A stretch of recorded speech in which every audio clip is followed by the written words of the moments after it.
Hi అండి, ఈరోజు మనం చక్కెర పానకం ఎలా తయారు చేసుకోవాలో చూద్దాం. దీనిని లెమన్ జ్యూస్ కూడా అంటారు. ముందుగా ఒక బౌల్లోకి 2 గరిటెల షుగర్ తీసుకోండి. అందులోకి 2 గ్లాస్ వాటర్, నేను 2 గ్లాసుల వాటర్కి సరిపోయేంతగా చేస్తున్నాను. 2 గ్లాసుల వాటర్ వేసుకొనేసి అందులోకి ఏలాచి పౌడర్ వేసుకోండి. ఏలాచి పౌడర్ వేసుకున్న తర్వాత అందులోకి ఒక నిమ్మకాయను కూడా అందులోకి పిండుకోండి.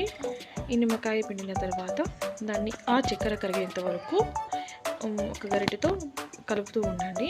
షుగర్ అంతా మెల్ట్ అయిన తర్వాత ఇంకా అంతేనండి, చల్లని లెమన్ జ్యూస్ లేదా చక్కెర పానకం రెడీ అవుతుంది. ఇది వేసవిలో ఎవరైనా చుట్టాలు వచ్చినప్పుడు మనం హడావిడి లేకుండా ఇది సింపుల్గా తయారు చేసి ఇవ్వచ్చండి. మా సైడ్ అయితే ఇలానే ఇస్తుంటాం. Thank you for watching. ఎవరైనా సబ్స్క్రైబ్ చేసుకోకపోతే ప్లీజ్ సబ్స్క్రైబ్ అండి.